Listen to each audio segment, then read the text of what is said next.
Hey Sun Devil fans, Sandy Charles here with DevilsDigest.com, and I'm joined by our publisher, Hope Urbino. We're previewing this weekend's game. ASU heads to Colorado to take on the Buffaloes on Saturday.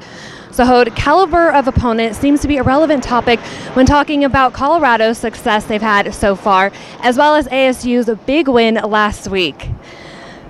In your opinion, when evaluating a program, what matters more, body of work or just a recent performance?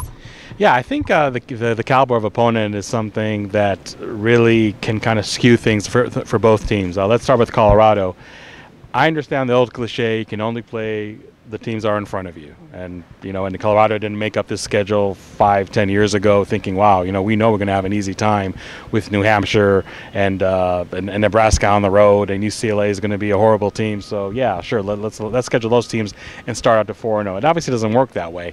But the fact that the combined record of Colorado's opponents is 1-16, at some point you have to give credence to that and say, okay, is Colorado really the toast of the Pac-12 right now? Because they're undefeated overall, they're undefeated in conference play.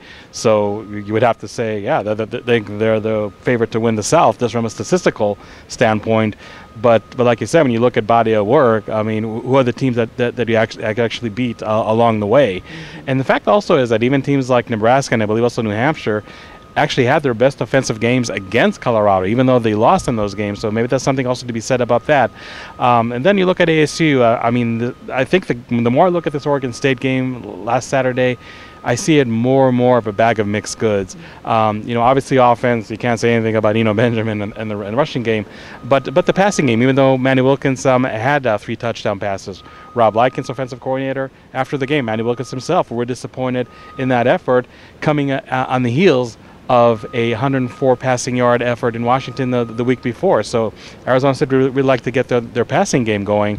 So when you look at the 52 points that he put on Oregon State, impressive number, but you really did it without your passing game, which should be your bread and butter of this offense, really playing at a high level, and to some extent that really should be concerning. Then you look on defense. Again, just a lot of hot and cold performances, giving up 17 points in the second quarter, giving up 261 yards rushing. Defensive coordinator Danny Gonzalez a few minutes ago told us that really bugs him to the core. Arizona State is not performing well against the run. So, is that something that is an aberration right now, or maybe just a disturbing trend? So yeah. When you look at just the recent game by Arizona State and the whole 4 games that Colorado played, maybe that doesn't really tell you the whole picture of how good or how bad both teams are, because as we know, factors like the ones I just mentioned can really skew somebody's performance. So that's why this game on Saturday is really one of the more intriguing ones Arizona State is going to have all year long, and something that I didn't look back at this contest in August thinking, wow, there's so much riding on this game, and Colorado's going to be so much better than people expected. So really surprising up until this point, and I think the surprise is we'll cease one way or another when both teams play on Saturday. Now, whether you discount Colorado's opponents or not, there's no denying averaging 40 points a game is impressive. What do you see in quarterback Steven Montez in the Buffaloes offense that could be a challenge for ASU's defense? Yeah, Steven Montez is one of those quarterbacks who flies way too much under the radar than they really should, and really standing at 6'5", 230. I don't know how you can miss him, so to speak. He's somebody that is so physical yet so agile, and really fuels a very dynamic offense for the Buffaloes. Very, very accurate signal caller, 75% completion rate, 9 touchdowns, only 2 interceptions. He's somebody that is really going to give ASU defense all they can handle on Saturday. That's really going to be an issue. Now, while Steven Montez, I think, is less of a surprise, and I hope pronouncing the name right, Laviska Shenault, the wide receiver for Colorado, has been absolutely on fire all season long. I know a lot of ASU fans think that N'Keal Harry is the best wide receiver in college football, and I'm not going to dispute that. But trust me, the fans over there in Boulder think that Shenault is the best wide receiver in college football, and some are already talking about him as a Heisman candidate. So it'll be interesting to see how the rest of the season unfolds for him, let alone Saturday. But he's averaging over 145 yards receiving per game, has 4 touchdowns. And really, I think the key for Arizona State is really limiting what Chenault can do for you. And he's going to be all over the field. He's going to be on the slot. He's going to be on outside on the perimeter. He might be in some wildcat direct snap formations. Arizona State containing him is going to be paramount. And Arizona State also has to worry about Colorado's run game. They're very well balanced. Their running back also has 4 touchdowns to date. So I think for this 3-3-5 defense, whose aim is really to confuse opposing offenses, to give them looks that they just don't see on a regular basis. It's really going to be paramount because it's not so much getting to Montez, and Montez is obviously really hard to bring down at 6'5", 230, but just in terms of coverages to confuse Montez and just have him be in the pocket a little longer than he wants to and allow the ASU pass rush to really be effective in that vein is really going to be huge. But yeah, I mean, the Arizona State defense maybe shouldn't have had as much of a challenge as they had last week against Oregon State, but this week against Colorado, they're facing a much better offense, and we're interested to see how it unfolds. The Colorado offense is explosive. Their defense is stingy, allowing just under 18 points on average. ASU's offense, of course, coming off the best output of the season. How can they keep momentum going? Well, here's the thing. Herm Edwards likes to say that defense and run game travels, or at least should travel. And if you have those two aspects being effective on the road, that's probably more than half the battle en route to a win. So Arizona State's running game, and even if you go back to the Washington contest, you really see the resurgence of this unit, and you have to be very pleased. Obviously, they're not going to rush for 396 yards like they did against Oregon State week in and week out.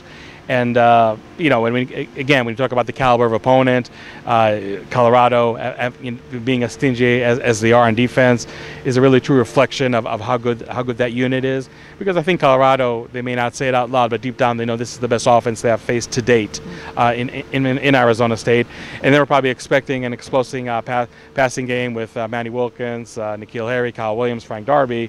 And now they watch film of this Oregon State game and actually see the passing game really being, I'm not going to say doormat, but very quiet. But the rushing game going absolutely wild. They saw the direct snap. They don't call it spark anymore. It's called secretariat. But whatever you call it, they saw it on film last week for the first time. So it'll be interesting to see how the Colorado defense can adjust to all this. Now, you know me, I always talk about the well-balanced offense and how important it is. But obviously, when you have a game like Oregon State where, you know, Benjamin is just running wild, maybe you shouldn't be worried that much about the passing game not putting up the numbers that you expect them to, at least in the preseason. But I think having a well-balanced offense this week is going to be paramount because, again, you can't expect, you know, Benjamin and the rushing game to be 300 or over 350 yards the rushing. And you really should not expect on the other spectrum for Manny Wilkins to have a passing game that's going to be less than 200 yards, and N'Keal Harry to have less than 100 yards receiving. So I think this is a good opportunity for Arizona State's passing game to really get back on track. I know that they have cornerback Delrick Abrams, who's 6'3", so N'Keal Harry, from a physical standpoint, definitely has a tough matchup over there. But I still feel that Arizona State, with the passing game capabilities that they really have to show it this week against Colorado. Again, if the rushing game, you know, does what they do last week, okay, maybe it doesn't matter. But again, I think it's a much tougher task, even though I don't think Colorado is as good as the numbers will show. Definitely a much tougher challenge than Oregon State was last week, and the Arizona State offense simply has to step up their efforts, especially in the passing game, to come away with a victory. You talk about all those challenges, and lastly, this is a road game, and the challenges of road games is well documented this season and the past 3 seasons. Is this the main challenge that ASU needs to hurdle, and can they come away with their first road win? Yeah, but I really think the road game issue, I'm not saying it's being a mental thing for Arizona State, but I know that they're probably sick of looking at that stat that in the last 3 seasons, I'm not even counting this year, Arizona State has won only 3 Pac-12 games on the road. Now, and maybe we shouldn't look at it that much because a lot of the key players are not here, obviously. Obviously, new head coach, brand new defensive staff. Maybe we shouldn't be looking at it that much, but, you know, at the same time, you know, Arizona State has to prove it. Arizona State has to make the media and fans stop talking about this road record. And when you look at this contest, I'm not so concerned about Arizona State putting points on the board. Again, I know the Colorado defense is much better than Oregon State, so no, I'm not expecting 396 yards rushing. I'm not expecting 52 points scored, but I think Arizona State should definitely have one of their better of offensive games looking at the opponent. My concerns are more about the defense. Look, even though Oregon State had respectable numbers on the stat sheet, they were still 1-3 team that came into Sun Devil Stadium last week, and they were able to have quite a bit of success, more than you expected all throughout the game. And now they're just playing an offense that I even used the word rolling earlier, and I don't know if it was Herm Edwards or Danny Gonzalez or both that said that too. This Colorado offense is absolutely rolling right now with Montez, with Chenault, with the running game, and the defense is definitely going to have really going to have their hands full. And again, the 2 losses on the road. Not that the defense didn't show issues playing at home, but on the road, it seems like those issues are magnified that much more. So I think Arizona State is going to have a hard time against this Colorado team overall, and I see the Buffaloes winning 34-30. Thank you so much, Hode. Keep it locked in at Devil's Digest for all of our in-game and post-game coverage this weekend, and of course throughout the 2018 season. For Hode Urbino, I'm Sandy Charles. We'll see you Saturday.